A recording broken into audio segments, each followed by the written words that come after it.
በስመ አብ ወወልድ ወመንፈስ ቅዱስ አሐዱ አምላክ አሜን።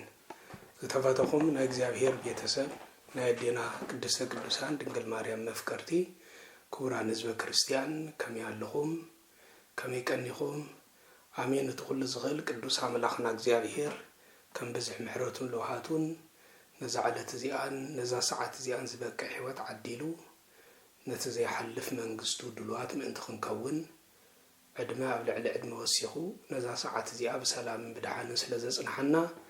ቅዱስ አምላኽና እግዚአብሔር ስሙ ካብ ሎሚ ክሳብ ዘላለም ዝኸበረን ዝተመስገነን ይኹን።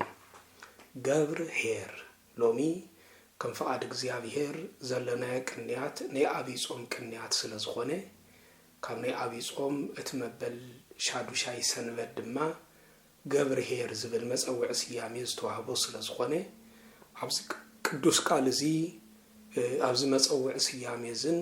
ኣብዚ ቅዱስ ወንጌል ብዛዕባ እዚ ዘመልክት ዝተነበ ማቴዎስ ምዕራፍ 25 ዝርከብ ቅዱስ ወንጌል መሰረት ብምግባር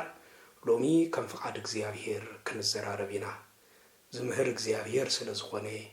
ዝምዕድ እግዚአብሔር ስለ ዝኾነ ምስጢራት ገላጺ ጥበብ ናይ ሰማያት ድማ ወሃቢ ንሱ ስለ ዝኾነ ነቲ ኩሉ ዝገብር ቅዱስ አምላኽና እግዚአብሔር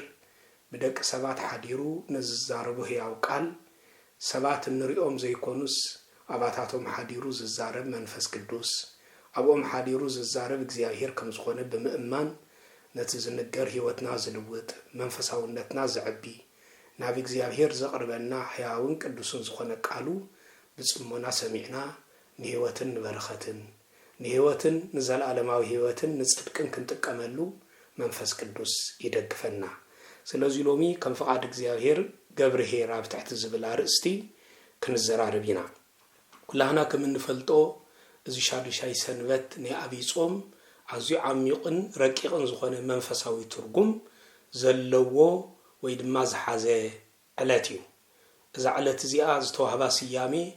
ካብ ወንጌል ማቴዎስ ምዕራፍ 25 ካብ ቁጽሪ 14 ክሳብ 30 ዘሎ ዝተነግረ መለኮታዊ ቃል ሰማያዊን ዘለዓለማዊ ቃል ዝተነግረ ዝተወስደ ክኸውን እንከሎ ኣብ ውሽጢ እዚ ቃል እዚ ኣብ ውሽጢ እዚ ምዕራፍ እዚ ሒዝዎ ዝርከብ ዓሚቕን ረቂቕን ኣብ ዘመናት ዝተላዕሉ ሊቃውንተ ቤተ ክርስቲያን በብ ዘመናቶም ተላዒሎም ነቲ ምስጢር ወይ ድማ ነቲ ምሳሌ በብዙሕ መገዲ ከብርህዎ ክዝርዝርዎ ከመሳጥርዎ ክዝርዝርዎ ፈቲኖም ብዝተኻሎም መጠን ብዝተዋህቦም ዓቕሚ ዘርዚሮም ዝተዛረብሉ ዓሚቕ ምስጢር ሒዙ ዝርከብ ዳ እምበር ነቲ ምስጢር እዚ ዘርዚሮም ዝወድእዎ ሊቃውንቲ የለውን። ምክንያቱ ሃብቲ እግዚአብሔር ብደቂ ሰባት ተነጊሩ ዘይውዳእ ዘይፅንቃቕ ገደቡ ከዓ ኣብቂዒ እዩ። ድሕሪ ሕጂ ካብዚ ዝሓለፈ ምስጢር ክንረኽበሉ ኢና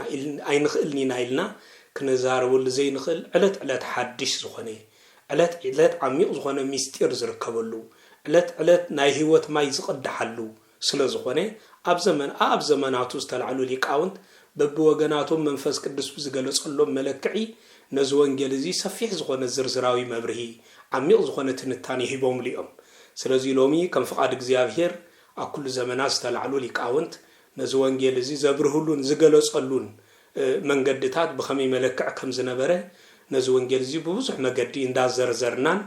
ንዓና ክርዳእና ብዝኽእል መለክዕ ከኣኒ ጽማቕ ሓሳቡ እንዳገለጽና ክንከይድ ክንክደድ ኢና። ብዝበለጸ ኣብዚ ዕለት እዚ ነተክረሉ መሰረታዊ ነገራት ግን ኣብቶም ቁጽሩታት መሰረት ዝገበረ ክኸውን እዩ። እቶም ኣገልገልቲ ሰለስተ እዮም። እቶም ዝተዋህብዎም መክሊት ግን 8 እዮም። ብኻልእ ኣባህላ ነቲ ሓደ 5 መክሊት ነቲ ሓደ ኣገልጋሊ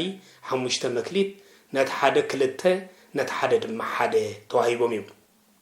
ስለዚ ኣብዚኦም ዝርዝራዊ ጽንሰ ሓሳብ እቶም መክሊት ዝበሃሉ እንታይ እዮም? መክሊት ክበሃል እንከሎ ዝተዋህቦም እንታይ እዩ? ንምንታይ ኢኸ ንኹላቶም ዝተፈላለየ ዓይነት ቁጽሪ ዘለዎ መክሊት ተዋሂብዎም? እቲ ቁጽሪ ኸ ንምንታይ ከምኡ ኮይኑ? ንኣብነት ነቲ ናይ መጀመርያ በዓል 5 ንምንታይ 5 ተዋሂብዎ? ነቲ ካልኣይ በዓል 2 ንምንታይ 2 ተዋሂብዎ? እቲ ቁጽሪ ንምንታይ ብገዛእ ርእሱ 2 ኮይኑ?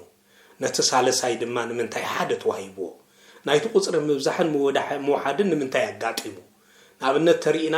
اتناي مجمريا زلعل استقبل حمشتيو اتستحت استقبل خاني حاديو نمنتاي كمز اغاطيمو زخمز عينت اوها هذاخه ادلو زلو دو ايمسلن ويس عميق زخونه ميستراتون ترغماتون نمنتاي زغلصن زردئني نزبلو ابزون قصرታት እዚአቶም ዘተኮረ መንፈሳዊ ምስጢር عميق زخونه ናይ ነገር መለኮት አስተምህሮ አኩል ዘመናት ዝተላዕሉ ሊቃውንት ቤተክርስቲያን ነዞም ቁጽረታት እዚአቶም ዘብርህሎም ዝገለጹሎም ምስ ይወደቅ ሰባትን ምስ ትምህርት ሃይማኖትን አታሒዞም ዘብርህሎም መገዲ ከመይ ይመስል ከም ዝነበረ ብዝርዝር ንምርአይን ንዑ ተረዲእና ኻኒ ኣብ ህይወትና ንኽንጥቀመሉን ክሕግዘና እዩ ነዝን ክርዳ መንፈስ ቅዱስ ይደግፈና ሊቃውንት ቤተክርስቲያን ነዞም ሓሙሽተ ክልተ ወይ ድማ ሓደ ኮይኖም ዝተመርጹሉ ምኽንያት ግምታዊ ዘይኮነስ ነፍስ ወከፎም ቶም ቁጽረታት ኣብ ትውፊት ቤተክርስቲያንን መጽሐፍ ቅዱሳዊ አስተምሮ ወይ ድማ ምስጢርን ዘለዎም ትርጉም ኣዝዩ መሰረታውን ኣዝዩ ዓሚቕ ምስጢር ሒዞም ዝርከቡ እዮም ዞም ቁጽረታት እዚአቶም ምስጢራውያን ቁጽረታት ተባሂሎም ዝንገሩ እዮም ስለዚህ ምስጢራውን ነገሮ መለኮታውን ትርጉሞም ኣዝዩ ዝረቀቀ ስለ ዝኾነ ብዝተወሰነ መልክዑ ሎሚ ከም ፍቃድ እግዚአብሔር ነዚአቶም ክሪኦም ክንፍትኒና እቶም ቁጽረታት ከም ተቀዲምና ዝገለጽናዮ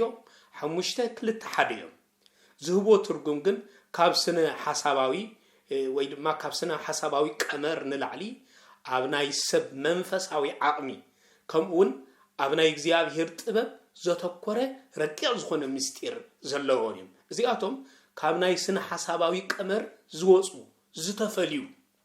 ካብ ዝወጹም ድማ ኣብ ውሽጦም መንፈሳዊ ማለት መንፈሳዊ ዓቕምን ከምኡ ድማ ኣብ ናይ እግዚአብሔር ጥበብ መሰረት ገይሮም ዝተነግሩ ስለ ዝኾኑ ብዛዕባ እዚኦም ምፍላጥ ንሓደ ናይ ቤተክርስቲያን ሰብ ወይ ድማ ንሓደ መንፈሳዊ ሰብ ንሓደ ናይ እግዚአብሔር ጽዋዓ ዝቀረበሉ ዝተጸውዐ ሰብ ናይዚኦም ምስጢራት ምፍላጥ አገዳሲ ዓሚቕ ዝኾነ ኣብኦም ዘሎ ኣብዞም ቁጽረታት ዘሎ ዓሚቕ መንፈሳውነትን ከምኡ ድማ ጥበብ እግዚአብሔር ምፍላጥ ኣዝዩ አገዳሲ እዩ ማለት እዩ ስለዚህ ሊቃውንት ቤተክርስቲያን ኣብ ትርጓሜ ሐዲሳት ብፍላይ እዚአቶም ኣብ ናይ ሐዲስ ኪዳን ትርጓሜ ሙኻኣ ኣብ ማቴዎስ ወንጌል ምዕራፍ 25 ዝርከቡ ምስ ምዃኖም ኣብ ናይ ሐዲስ ኪዳን ትርጓሜኦም ሊቃውንት ቤተክርስቲያን ዝሃብዎም ማለትስ ነዚአቶም ዝህብዎም ምስጢር ኣዝዩ ዝረቀቀ مستفطر ود سبن مسارات تمرتات ቤተክርስቲያንን ዝተዛመደ ኣዝዩ ዓሚቕ ዝኾነ ምስጢር ክህብዎም ከለው ንግንዘቢና ስለዚ ዞም ቁጽርታት እዚአቶም ስለምንታይ ተመሪጾም ንዝብል ሕቶ መሰረታዊ መልስና ሎሚ ከም ፍቃድ እግዚአብሔር ክንረኽበሎም ኢና ስለዚ ዘተኩር አርስት ትምህርትና ዘተኩር ግን አፍቶም ቁጽርታት ጠጦ ዝብል ዘይኮነስ ካብኦም ሓሊፍና ማለት ስነ ሐሳባዊ ቀመር አይኮናን ክንገልጽ ካብዙ ወጽና ግን ዓሚቕ መንፈሳዊ አፍልጦና ንምዕባይ ዓሚቕ ወይ ድማ ኣዝዩ ዝጠለቀ መንፈሳዊ ርድኢትን ከም ድማ ጥበብ እግዚአብሔርን እንርዳአሎም ጊዜን ሰዓትን እዩ ክኸውን ስለዚ ቁጽርታት በሐፈሻ በጥቅልሉ ክንሪኦም ከለና ዞም ቁጽርታት እዚአቶም ናይ ናጽነትን ናይ ድልውነትን መግለጽ ተባሂሎም ይንገራሉ ዞም ቁጽርታት እዚአቶም ናይ ናጽነት ቁጽር እዮም ናይ ድልውነት ቁጽር ድማ ዝገልጽ እዮም እግዚአብሔር ነት መኽሊት ንኹሉ ማዕረ ማለት ንኹሉ ማዕረ ገይሩ ዘይምሃቡ ነቲ ናይ ወድ ሰብ ነጻ ፍቃድን ናይ ምቅባል ድልውነትን ክኽብር ስለዝደለየ እዩ እግዚአብሔር ነዘን ክልተ ነገራት እዚአታ ነብደቅ ሰባት ይኽብር ነጻ ፍቃድ ወድ ሰብ ይኽብር ናይ ምቅባል ድልውነት ድማ ይኽብር እዚ ሰብ እዚ ክንደይ ናይ ምቅባል ድልውነት ይዘሎ ሓሙሽተ ድዩ ክልተ ድዩ ሓደ ድዩ ናትና ናይ ልብና ድልውነት እግዚአብሔር ይርኢ በዚ ምኽንያት እዚዩ በዓቅም ድልውነትና ነፍስ ወከፍና ዝህበና ልዕል ዓቅምና ዘጽውር አምላኽ ስለዘይኮነ ከቢድ ጾር አይተሸክሞም ተባሂሉ ዝተነግረ ወይ ድማ ዝተዛረበ አምላኽ ስለዝኾነ ከቢድ ጾር ንደቅ ሰባት አይጽውርኒ ከከም መጠኖም ከከም ዓቅሞም ዘሸክም አምላኽ ስለዝኾነ በዚ ምኽንያት እዚ እግዚአብሔር ነጻ ፍቃድ ናይ ደቅ ሰባት መሰረት ገይሩ ንምቅባል ንዘለና ድልውነት ድማ አግምት ይእትዩ ንኹላህና ዝህበና ነቲ በዓል ሓሙሽተ ነጻ ፍቃዱን ናይ ምቅባል ድልውነቱን አግምት ርኢ ሂቦ ነቲ በዓል ክልተውን ነጻ ፍቃዱን ናይ ምቅባል ድልውነቱን አግምት ርኢ ሂቦ ነቲ በዓል ሓደውን ልክዕ ብኡ ዓይነት መለክዕ ገይሩ ሂቦ ምኽንያቱ እግዚአብሔር ንልብና ዝምርምር ከይተዛረብና ከዓ ዓቅምናን መጠናን ዝርዳእ አምላኽ ስለዝኾነ ስለዚ እግዚአብሔር ንሓደ ሰብ ሓሙሽተ መክሊት كهبو خلو نحد سب حمشت مكليت كهبو خلو اتسب اتكساب كندون مسرح زلو تجهاتن دلونتن أقدي مسلز فلتو كم زعينة الجاب زجبر زيابير كسا كندا يدلونتو كسا كندا تجهاتو أقدمتي أتيو زب أملاخ سلز خونه بزم خنيات زي اتهم مكليت بمت الناس أفقادنا بمت أن يمقبل دلونتنا عقمنا مسرت جيروم زوها يوم مالتي نزي مجمريا بتقولوا خنردو يقبعنا اتهم كسرتات زريو مالتهم كسرتات بتقولوا خلنا كريوم كلنا زريو እግዚአብሔር ننفسه كفسب زلو فولي ملوكتاوي تلمي زريو እግዚአብሔር እንደቅ ሰባ ዘልዎ ትልምንታይ መለኮታዊ እግዚአብሔር እንደቅ ሰባ ዘልዎ ፉሊ መለኮታዊ ትልሙ ዘርዩ እዞም ቁጽርታት እዚአቶም ሓደ ማለት ናብነት ሓደ በብዙሕ ሓደ በብዙሕ እቲ ሓደ በማእከላይ እቲ ሓደ ድማ ብውሕድ ነገር ክገልጸሉ ተጸዊዕዎም ማለት እዞም ማለት ብፍላይ ከአን እቲ ሓደ በምንታይ ኢልና በብዙሕ እቲ ሓደ በማእከላይ እቲ ሓደ ድማ ብውሕድ ነገር ከገልግሉ ተጸዊዖም ስለዚህ እዚ መለክዒኡ ናይ ዘገልግሊ ናይ መለኮታዊ ትልም እግዚአብሔር ሰባት ኩሉም በማዕረ ለቨል በማዕረ መንገዲ ንኽገብሩ ይኮነን ናይ ተክ ሰባት ነፃነት ቃ መሰረት ዝገብር ስለዝኾነ እቲ ሓደ በብዙሕ የገልግል እቲ ሓደ በማእከላይ የገልግል እቲ ሓደ በውሕድ የገልግል እቲ ሓደ ብንጽሃ ስጋ በውሕድ የገልግል እቲ ሓደ ብንጽሃ ነፍስ በማእከላውነት የገልግል እቲ ሓደ ብንጽሃ ልቡና بفصمنت ويدما بوزح نግዚአብሔር يገልግሎ كل ነገሩን እግዚአብሔር በማር ዓለምን ፍትወትን በመንዓቅ ስለዚህ ነው ሁሉ ነገር ገዲፉ በብዙሕነት ዘገልግል ገሩ ይህቦ በኋላ በኋላ ክሪዮን ከለና ማለት እዩ ስለዚህ ናይ ልቡና ናይ ነፍስ ናይ ስጋ ኢልናውን በኋላ በኋላ ክንገልጾም ይካአለና እዩ ስለዚህ በተቀለሉ ስለዚህ ስለምን ዝተይልና ስለምንታዩ ቁጽሪ 5 ዝተመርጸ ዝብል ነቶም ቁጽሪ አውሽጣቲና ብዝርዝር እንዳርአና يمكن ከይድ አገዳ ስለዝኾነ ነዚአቶም ብዝርዝር እንዳርአና ክንግደዲና ከም ፍቃድ እግዚአብሔር ማለት ስለዚህ ቁጽሪ 5 ናይ ወድሰብ ሙሉ መግለጺ ናይ ወድሰብ ናይ ሓደ ወድሰብ ሙሉ መግለጺ ገሮም ሊቃውንቲ ይገልጽዎ ናይ ሙሉ ናይ ሓደ ወድሰብ መግለጺው 5 ቁጽሪ እዩ ይብልዎ ስለዚህ በخمسه አይነት መለክዒ ይገልጽዎ ስለዚህ ነዚአቶም ንምግላጽ ተወሰኑ ነጥብታት ምግዳይ ነዚ ብሩህ ምእንት ከብሩልና እንዳርአና ክንከይዲና ተናይ መጀመሪያ 5 ስምዒታት ሓደ ሰብ ሙሉ ሰብ ይክባል ተኮይኑ ዞም 5 ስምዒታት እዚአቶም ኩሉ ወኽላሎ ዞም 5 ስምዒታት እዚአቶም ናይ ሓደ ሙሉ ሰብ ተባሂሉ ጽዋዕ መግለጺ እዮም ስለዚህ ተናይ መጀመሪያ ስምዒታት ወዲ ሰብ 5 እዮም ማለትስ ከምታ ቀዲሙ ዝተጠቅሰ ማለት እዩ 5 ቁጽሪ ናይ ወዲ ሰብ ሙሉ ስምዒታት ማለት ናይ ምርአይ ናይ መስማዕ ናይ ምሽታት ናይ መጥዓምን ናይ ምትንካፍን ዘመልክቱ እዮም ዞም 5 እዚአቶም ማለት እዩ 5 ህዋሳት ወዲ ሰብ ወይ ዝባሉ ወይ ከዓ 5 ስምዒታት ናይ ሓደ ወዲ ሰብ ተባሂሎም ዝነገረሎም ዞም መሰረታዊ ነገራት እዚአቶም ዘመልክቱ ማለት እዩ ስለዚህ ጎይታ 5 መክሊት ሃበ ወይ ድማ ሂቡ ክንብል ከለና ሓደ ክርስቲያን ሙሉ መንነቱን ስምዒታቱን ንግዚአብሔር ከም ዝግዝኡ ማለት ንግዚአብሔር ከም ዝግዝኡ ገይሩ ሓደራ ከም ዝተዋህቦ ዘረዲ ስለዚህ እግዚአብሔር ንኩሎም ስምዒታትና ናይ እግዚአብሔር ተገዛእቲ ኮኑ ንግዚአብሔር ሙሉ በሙሉ ዝወፈናዮም ኮኑ እግዚአብሔር ሓደራ ሂብናዩ ኩሉ ስምዒታትና እንደ ዝርኢ ዓይንትና ዝሰምዕ ዝንና ዘሽትት አፍንጫና ዝጥዕም ወይ ድማ ዝጥዕም መልሐስና ዝዛረብ አፍና ወይ ድማ ዝትንክፍን ዘሽትትን ዝኸይድ አጋርና ናዳውና ዝድህስስ ማለት እዩ ዝድህስስ ዝኸይድ አጋርና ዞም ስምዒታትና እዚአቶም ኩሎም እግዚአብሔር ናቱ ኮኑ ሓደራ ሂብናዩ ስለዚህ እዚአቶም ንእግዚአብሔር ዝተገዝኡ ኮኑ ንመንፈሳዊ ዓለም ዝቀረባ ኮኑ ካፍትወት ዝዓለም እዚአ ዝረሓቁ ኮኑ ንጽድቂ ፈጣናትን ቅልጡፋትን ኮኑ ዝገዝኦም እግዚአብሔር እንበር ዝገዝኦም ዓለም ከይከውን ጥንቋት ኮይኖም ክነብሩ እግዚአብሔር ነዞም 5 ናይ ህዋሳትና ወይ ድማ ናይ ስምዒታትና ንእግዚአብሔር ዝተገዝኡ ምእንት ኮኑ 5 መክሊት ዝተዋህበ ንነፍስ ወከፍና እዩ ማለት እዩ ስለዚህ እቲ 5 አርግሑ ማለት ተረኽበ ተባሂሉ ዝተነገረሉ እዞም ስምዒታቱ እዚአቶም ካብ ኃጢአት ሓልዩ ንስራሕ ጽድቂ ዘውዓሎም ሰብ ማለት እዩ በቃ ካብ ኃጢአት ዝዓቀቦም ዝሓለዎም ካው አርሒቁ ኻኒ ስምዒታቱ ኩሉ ንናይ ጽድቂ ግብሪ ንናይ ጽድቂ ስራሕ ጉዙአት ከም ዝኾኑ ከም ዝምብርከኹ ويدما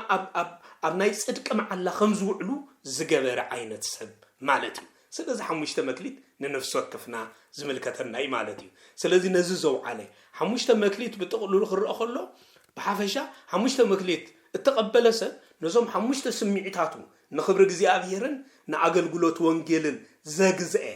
كريست نايك حدا كريستيان مثالي زوم حمشت مكليت زيادو نأجلجلوت እግዚአብሔርን أصلا نخبر እግዚአብሔርን نأجلجلوت وانجيلن نرؤس زجزئ حدا كريستيان ناتو مثالي زوم حمشت مكليت زيادو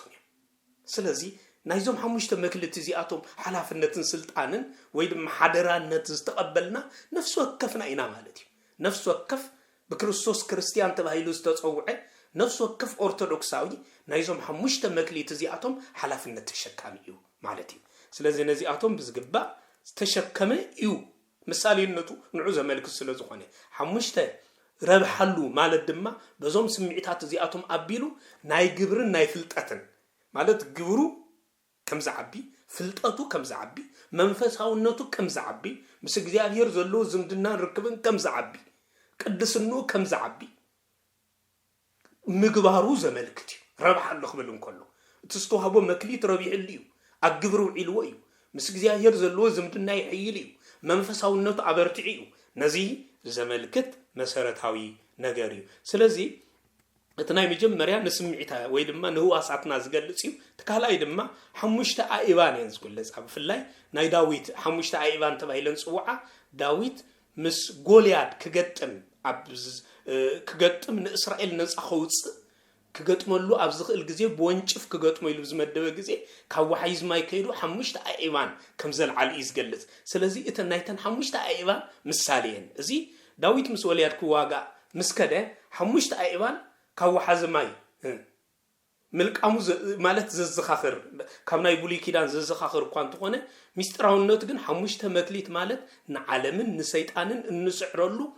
ሙሉእ መንፈሳዊ ዕጥቂ ማለት እዩ أستوعب خدكم إن الزكاة حمشت مكليت مالت نعلمن نسيطانن النسعرلو ملوء منفساوي عدقي مالتي نزن حمشت مكليت زي أتن ستشكم سب نسيطان زسعرلو نعلم زسعرلو نقبر حتى زسعرلو ملوء منفساوي عدقي زت عدق السب مالتي ملوء منفساوي عدقي سلزي حمشت مكليت ملوء منفساوي عدقي نزا صلايت እግዚአብሔር صلايت منغسته سبيات صلايت صدق زخونت عالم نمسعر عقم انرخبلو عدق نعطقلو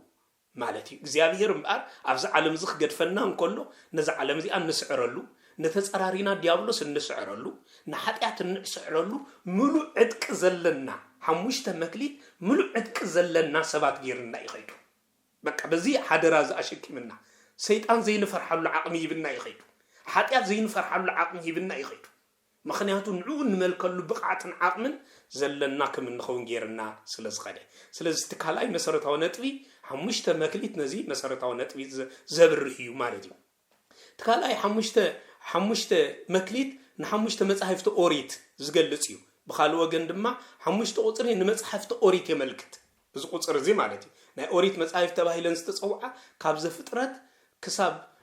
ኦሪት ዘዳግም ዘለዋ ሓሙሽተ መጻሕፍቲ እየን ናይ ሙሴ መጻሕፍቲ ተባሂለን ጽውዓ ስለዚህ ነዚ አንሰን ዘመልክት እዩ እዚ ድማ እግዚአብሔር ንወዲ ሰብ ዝሃቦ ቀዳማይ መምርሕን ናይ ጸጋ ምልክትን ንሱ ከም ዝነበረ እቲ ብጥንቱ ዝሃቦ ሕጂ ወንደነን ኣብ ሐዲስ ኪዳን ንዘለው ዝሃቦም ዝተፈልየ ከም ዘይኮነ ንኸረድ በዘን ሓሙሽተ መሰረታዊ ነጥብታት እዚኣተን ብዝርዝር ተገሊጹ ይርከብ ስለዚህ ተቀዳማይ ንሙሴ ዘዛረበ አምላኽ ዳግማው ሙሴ ኮይኑ ናብዛ ዓለም እዚኣ ዝማዝመጽ አምላኽ በመገድ ሙሴ ቢሉ ንእስራኤላውያን ንሱ ዕርቅ ንኽረኸቡ ምድረ ከነዓን ንኽወርሱ ሕግን ስርዓትን ዝቐመጠ አምላኽ ኣብ ሐዲስ ኪዳን ድማ ባዕሉ ተገሊጹ ሓሙሽተ መክሊት ሂቡ በተን ሓሙሽተ መክሊት ናብኡ ንኽንቀርብ መንግስቱ ንኽንወርስ ውሉዱ ምእንትን ክንከውን ስልጣን ዝሃበና አምላኽ ንሱ ከም ዝኾነ ንኸረድ በዛ ዓይነት መለክዕ ድማ ገሊጽልና ምርጫና እምበኣር በተን ሓሙሽተ መክሊት ንሳተንን ናብ መን ዘቕርባና ናብኡ ዘቕርባና መንግስቱ ዘውርሳና ንዝብል መረዳእታይ ብብሔር ኦሪት ወይ ድማ ብሕጊ ኦሪት ዘይተመርሐ ናይ ርስቱ ቦታ ክወርስ ይፍቀደሉ ከም ዘይነበረ ኩሉ ብሕጊ ወንጌል ዘይተመርሐ ድማ መንግስቲ አምላኽ ክወርስ ኣይከኣሉን ስለዚህ ነዚ ንኸረድ بتن حمشته مصحفت أوريت مسلا زياتن مالتي كم توساخي ني حمشته أيماد ميستر مسالين تن حمشته مكليد ويتا حمشته مكليد هذا خبحالن كله حد كريستيان كفلطو من كامنو لومن استوقلو كفلطوم طرح يكونن كفلطو من كامنو لومن زغبا حمشته أيماد ميسترات አሉ حمشته أيماد ميستر ይባላሉ زياتهم ميستر سلاسي مسرته امنتنا ميستر السغاوي ነገር ደህነትናን መሰረተ እምነትና ነው ሚስጥር ጥምቀት ሚስጥር ቁርባን ሚስጥር ትንሳኤ ሙታን እዞም ሐሙሽተ አእማድ እዚአቶም መሰረተ እምነትና ነው ወይ ካና ሃይማኖትና ይዕኑ ዲዮም እዚአቶም ብዝግባ ዘይፈለጠ ሰብ ኣብ ሃይማኖቱ ከውን መንገድ ጽድቅ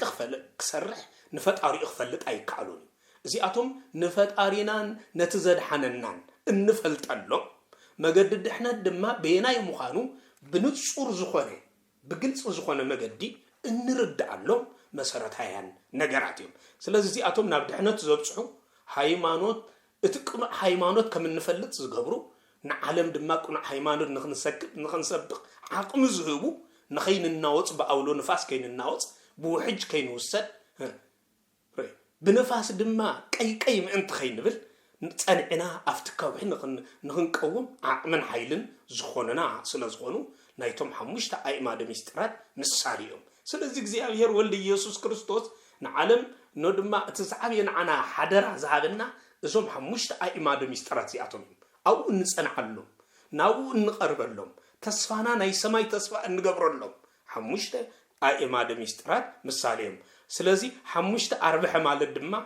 በዞም ሐሙሽተ አእማደ ሚስጥራት እዚአቶም ጸኒዑ ንኻልኦትን አብነትን አርአያን ኮይኑ حقኛ ምስክር ክርስቶስ ኮይኑ ምርካቡ ዘረድን ዝገልጽን መሰረታዊ ነጥቢ ማለት ከም ተወሳኺ ሐሙሽተ ቃላት ወንጌል ተባሂሎም ይጽውዑ ዞም ሐሙሽተ ቃላት ወንጌል ተባሂሎም ይጽውዑ በፍላይ ወንጌል በሐሙሽተ ቃላት ማለት በሐሙሽተ መሰረታዊ ቃላት ወይ ድማ ትእዛዛት ትጥቅለል ወይ ድማ ዝቆመት ያኽንብል ይካለናይ ንኣብነት እዚአቶም ምንምንታይ ምትልኩምኒ بخمي انت تباهيلو حمش ترب حلو استباهل زياتهم بزرزرو بفلاي ماتيوس وانجيل اب انقص وبصان معرف حمش تجميرون كاب قصر 20 كلتننيو سغاب قصر 44 بزرزر تغليصوم نرخبو مينا نزوم مسرتاي نطبታት زياتهم مالتي تناي مجمريا ايتقتل زبل زنبره نحاو بكونتو زقطع زبلو كل كفردو يتباهلو حمشته ماتيوس معرف 20 كلتن زتنغري اقدي ما ايتقتل ينيرو حج كن زقطع يو نمصاينا بفصوم فقر خنا فكر كم زلنا وانجيل سلاز عززنا زقطع بزليق اصنيعو سلاز تحدزيو اتكالاي دما ايتزوم مزبل ينيرو نسبيتي رئيو زتمنع بزبلك اقيرو ماتيوس 58 28 اصنيعو نمبالي اصنيعو تكالاي ايتم حاليو ስለዚህ ነገር ግን ቃልኩም እወ ወይ ድማ አልቦ ይኹን ዳምበር ወይ ከአይፋል ይኹን ዳምበር በገለኩ አይተም ሓሉ ተባሂሉ ከምስተ ነገረ ማቴዎስ ምዕራፍ 5 ካብ 34 ስጋብ 37 እተሳለሳይ እትራብዓይ ድማ ንኹፉ አይትቃወምዎ የማነይቲ መልታሕትኻ ንዝወቅዓካ ግና እታ ካልኢቱን ምለሰሉ ቀደም ንዝሃርመካ ህረም نزقتلك قتل نسألك صلاة زبل زنبرة حججن بخمسة عينت كمزة صنعو نخرد سلزدلي تحمل جاي نيمود داتان زي ماتيوس حمشته 39 زركل تحمل جاي نيمود داتان دم صلاتهم مفكرو نزركم دم مرخو حمشته 4 زي اتم حمشته مسرتاوي مالت مسرتاوي قالات ናይ ወንጌል ሐሙሽተ መሰረታዊን ቃላት ወንጌል ተባሂሎም ዝጽውዑ መሰረታዊን ነገራት እዮም ስለዚህ ነዚአቶም ፈጽምኩም ሓሊኹም ብዝግባእ ድማ ፍረ አፍሪኹም ንስኻትኩም ድሕሪኢኹም እሙናት አገልገልተይ ተባሂልኩም አፍቱ ብዙሕ አነ ዘዳልኹልኩም ክብር ክትገብሩ ሽመት ክትሽየሙ ርስት ክትወርሱ ዘካአለኩም ክብል ስለዝደለዩ ማለት እዩ ስለዚህ ቁጥር 5 በኋላ አባህላ ናይ ዓብ ጸጋን ሐላፍነትን ምሳሌ እዚ 5 ቁጥር ናይ ዓብ ጸጋን ሐላፍነትን ምሳሌ 5 ቁጥር እግዚአብሔር ንሓደ ሰብ ክህቦ ዝኽእል ሙሉእን ሰፊሕን ጸጋ ዘመልክት እግዚአብሔር ንሓደ እዚ 5 ቁጥር እግዚአብሔር ንደቂ ሰባት ዘይሃቦ ናቱ ዘበለ ኩሉ ነገር ይቦ እግዚአብሔር እንደቂ ሰባት ዝበቆቆ ነገር የለን ንሕና ኢና ንእግዚአብሔር ጉልበትና ንበቅ ግዜና ንበቅ ሮይ ግዜና ንበቅቕ ገንዘብና ንበቅቕ ስለዚህ ሰብ ንእግዚአብሔር ዘይበቆ ነገር የለን እግዚአብሔር ድማ ንደቂ ሰባት ዘይለገሶ ነገር የለን እትናቱ ዘበለ ሀብቱ ኩሉ እትናቱ ዘበለ ኩሉ ንዓና ዝሃበና እግዚአብሔር ሓንቲ ነገር እኳ ዘይበቀቀልና ንሕና ግን ዝበቀቅናሉ ኩሉ ዝለገሰልና ንሕና ግን ዝነፈግናዩ ካብ ግዜና ዝበቀቅናሉ ግዜና እኳ መሃብ ዝተሸገርና ካብ ገንዘብና ዝበቀቅናሉ ካብ ንብረትና ዝበቀቅናሉ ካብ ጥዕናና ዝበቀቅናሉ ካብ ሞያና ዝበቀቅናሉ እግዚአብሔር ንሱ ግን ኩሉ ንደቂ ሰባት ሙሉን ሰፊሕን ጸጋ ከም ዝሃቦም ዘመልክት እዚ ሓሙሽተ መኽሊት ስለዚ ሓሙሽተ መኽሊት እግዚአብሔር ንወዲ ሰብ ዝሃቦ ማለት ሙሉ ጸጋን ሙሉ ዝኾነ ክብርን ከም ዝሃቦ ዘመልክት እዩ ማለት እዩ ስለዚ ነዚ ኸኣኒ እንታይ ትልኩምኒ ናይ ምስካም ዓቕሚ ብጥቕልሉ ክንሪኦ ከለና እዚ ታይ መጀመርያ ናይ ምስካም ዓቕሚ ሓሙሽተ መክሊት ተዋሃቦ ሰብ ሓሙሽተ መክሊት ዝተዋሃቦ ሰብ ሓሙሽተ መክሊት ናይ ምስካም ናይ ምምሕዳር ናይ ምስራሕን መንፈሳዊ ዓቕሚ ስለ ዘለዎ ይተዋሂቦ እዚ ሓሙሽተ መክሊት እዚ እቲ በዓል ሓሙሽተ ዝተዋሃቦ እዚ ስለ ዘለዎ እዩ እንታይ ተረኺቦ ደግመልኩም ዝተዋሃቦ ናይ ምስካም ዓቕሚ ኣሎ ናይ ምምሕዳር ዓቕሚ ኣሎ ናይ ምስራሕ ዓቕሚ ኣሎ እዚ ስለ ዘለዎ ድማ በዚ ምኽንያት እዚ እግዚአብሔር ዝሂቦ ስፒሪቹዋል እዚ ካፓሲቲ ተባሂሉ ጽዋዕ ማለት እዩ በቃ መንፈሳዊ ዓቕሚ ወይ ድማ መንፈሳዊ ጉልበት ዘለዎ ስለ ዝኾነ በዚ ምኽንያት እዚ እግዚአብሔር ዝሂቦ እግዚአብሔር እዚ ኩሉ ማለትስ ዝሃቦ ከጥፎ ኢሉ ዘይኮነስ ንምንታይ ዳሂቦ እቲ ሰብ ነቲ ጸጋ ተሰኪሙ ንውዛሓት ክጠቅም ዓቕሚ ከም ዘለዎ ስለ ዝፈለጠ ነቲ ጸጋ ተሸኪሙ ንውዛሓት ክጠቅም ይኽእል ይሰብ እዚ ክጠቅም ስለ ዝኽእል እግዚአብሔር እንታይ ገይርዎ ነዚ ጸጋ ዝሂቦ ንስኻ ሓሙሽተ መክሊት እንተ ተሸኪምካ ንስኻ ተሸኪምካ ንውዛሓት ክትጠቅምን ክትረብሕን ንውዛሓት ከዓ ናብ ደንበ ጽድቂ ክትእክብን ናብ መንፈሳዊ ዓለም ክትሰጋግርን ኣብ ህይወት መጽሓፍ መዝገብ ህይወት ስምን ከም ጽሓፍ ክትገብርን ይካለካ እሞ ሂበካ ኣለኹ ኢሉ እግዚአብሔር ነቲ በዓል ሓሙሽተ ይሂቦ ስለዚ ናይ መጀመርያ ናይ ምስካም ዓቕሚ ንዘለዎም በብዓቕሞም ዝህብ ኣምላኽ ስለ ዝኾነ ነቶም ሓሙሽተ ናይ ምሽካም ዓቕሚ ዘለዎም ሓሙሽተ ይህብ ነቶም ክልተ ናይ ምሽካም ዓቕሚ ዘለዎም ክልተ ይህብ ነቶም ሓደ ናይ ምሽካም ዓቕሚ ዘለዎም ከዓ ሓደ ይህብ ማለት እዩ ትካልኣይ ከዓኒ ናይ ፈተና ስፍሓት እዩ እዚ በዓል ሓሙሽተ መክሊት ናይ ፈተና ስፍሓት እዩ ብዙሕ ዝተዋሃበ ሰብ ፈተናውን ብኡ መጠን ብዙሕ እዩ ኣዝዩ ሰፊሕ እዩ ቀሊል ኣይኮነን بمتن تقصري كنا نريو بأمتن حمش تخوها بكاهلو بأمتن كأفتنا خا بأمتن زعبيه وداسي مريم نزي هذا هاللوت بزيت هاتيات بهيت بزيت أجاك زي أبيري سلزي نزيو بزوح هاتيات هبزلو خلو بزوح أجاك زي أبير تمهلو تبزوح أجاك زي أبير تلي نتبزوح أجاك زي أبير زلو سيد أنعو تواجي نخود بأمتن كأسيد أنك وجن كلسن ناو يبزحلو مالتي سلزي حمش تمكلي زلو سب زخلو بناتي كلتن بقعتن زمصي بزبل تعبي تاستوعدو كيودق لعلت انقاق اخجبر يديو مخنياتو بزح يزلني انا بزح صقا استخبوكي لعلي مكليت استوحب يلن يلو بتحبيت كيودق لعل كل طنقاق يديو سلازي حمشت قصري ناي عبي اغلغلوتن ناي لعل طنقاقن ملكت دامبر ناي تعبيت ملكع يكون ناي عبي اغلغلوتن ناي لعل زخونه طنقاق كمز عينت مكليت زلوم سبات أصديهم تنقاط كوني كبام بزلوم كم مسألة يتفقد اللومن مخنياتو تزلوم ناتو ما يكونن نايمن يدا نيجزيان هيري ناتنا نقولو نجار عم منفصل عالم إلا ناتنا إلا نمكحلو نجار يبلنا كل نايمن نيجزيان هيري تؤمن أجل قالي مللي ملكوت دما ناتي زبلو نجار زي بلو كوينو زنبر مخال نايمن على ندايلو ينبر نتيلنا نا كل نيجزيان هيري كهذا يجزيان هيري استوحبكو نسيه بني بتوز نسوز حب النسأجع خاني يجلجللو إلو تأمينو زجلجل مخانيو مالتي سلزي حمش تغصري نعبا أجلجلوتن نايل علت إنكاقن ملكتي أستوعبه نايل علت إنكاقن ملكتيو مالتي هراي إذا قبلنا بزعبة حمشته نفت كلته كنسجرينا سلام انتي كلته غوينو كلته مكليت استمرت نمنتاي زبلن بزعبها كلته زبل عمي مستراتن كا حيزنا ندا زرزرنا ابز حج خا كن كيدينا مالتي سلازي قصر خلته باعقلها لصاليق اونت ناي فقرن حدنتن ملك تبايل ينقال قصر خلته ناي فقرن ناي حدنتن استولو قصر خلته ናይ ፍቅሪ ምልክት ናይ ሓድነት ምልክት ድማ ንኣብነት እዝን መጀመርያ መግለጽ ምእንቲ ኮንና እንታይ መጀመርያ ክልተ ትእዛዛት ዝበሃላ እዚ ማለት ጎይታና ነቲ ሕጊ ኣብ ክልተ ዓበይቲ ትእዛዛት ጠቕሊልዎ እዩ 10 ትእዛዛት ኣሎ ዝተጠቕለለ ግን ክልተ ትእዛዝ ተቀዳማይ ፍቅር እግዚአብሔር እዩ ተካላይ ካ ፍቅር ቢጽ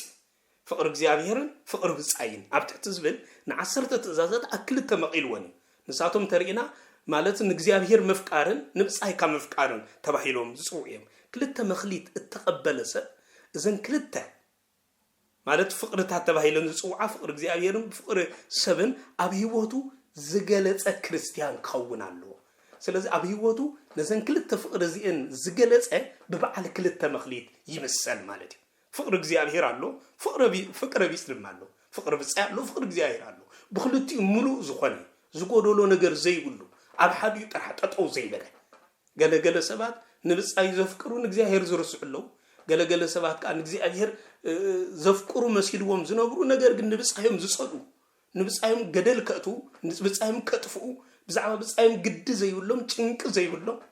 ብዛዕባ ርእሶም ጥራሕ እንዳሓሰቡ ዝነብሩ ንእግዚአብሔር ዘፍቅሩ ግን ዝመስሉ ንርእሶም ንእግዚአብሔር ዘፍቅሩ ኢሎም ብምምሳል ክገልጹ ንርእሶም ዝፍትኑ ሰባት ብዙሓት እዮም እቲ ንሓውዝ የፍቅር ግን እግዚአብሔር አይፍቅር ይተባይሉ አገዶ ዮሐንስ ተጻሒፍ እሞኒ መለክዕ ሚዛንና እዞም ክልተ ፍቅርታት እዚኣቶም ዘይነጻጸሉ ክልተ ፍቅርታት እዚኣቶም ፍቅር ቢጽና ፍቅር እግዚአብሔር ዘብጽሕ ስለዝኾነ ብዝበለጸ እዞም ፍቅርታት እዚኣቶም ፈላሊና እንሪኦም አይኮኑን ማለት እዩ ስለዚህ ናይ መጀመርያ እዚ ዝገልጽ ፍቅር እግዚአብሔርን ፍቅር ቢጽን እቲ ዝዓበየ ትርጉም ግን አስተዑ تزعب يترجم جن نجزيابير مفكارن نبصاي كم مفكارن إيو تزعب يترجم أكرسنا انتهي تيلكم نزن كل التنجر زي المجبار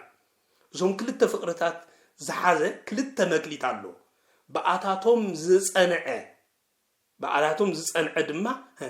كل التمكليتو عربي اللو تبعيلو يسوع بس يوم زز أنا هي بعد كل التمكليت نتستو هوا مكليت عربي اللو أبزي هو نجيدو عصف جيرو صنع زبان زوم كل التفقرات زياتهم زلوا إيو مالتهم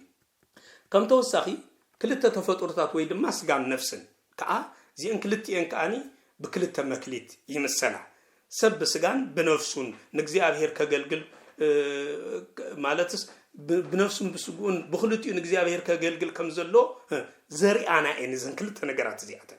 سب نجزي أبهر بمتى كجلجلو زلوا بسجون بنفسهم بنفس راح كنبلاي نخلينا بسجات راح كنبلاي نخلينا كلتي آتن بوهدت أبحاد أكل زنبرا سلزخونا بس مخنيات زي سب بسجون بنفسون نجزيان هيركا جلجل يقبع مالدي كلتا مكليت كمبال مالت مبار بنفسهم بسجان نجزيان هير نتاي مقلقال مالتي بخلا بحالا بحادي بسجانات راح كوني يقولون بسجانات راح نتل أكوين حدا قال له مخنياتو فتوة سجانا نفتوة نفسنا خجزاء خلص لزلو بسقوا من ده تجزؤ بنفسهم نجزي أير مجزاء زي شجرهم بساعتهم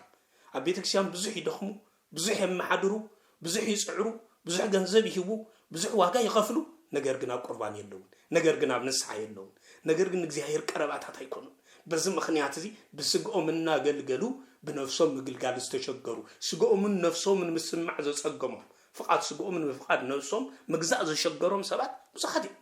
سلازي بس مخنيات زي بعد كل التمخليت مالت جن كلتيو تسمامي علو زترخبه سب زترخبه كريستيان زي بعد كلت مخليت تبعيلو يسوع مالتي سلازي نتحدى قديفكا نتحدى طرح مغزا اي كادني ابزن مسرتاو نطفخ خلنا بعد كلت تباهري ويدما بعد كلت تباهري ويدما سب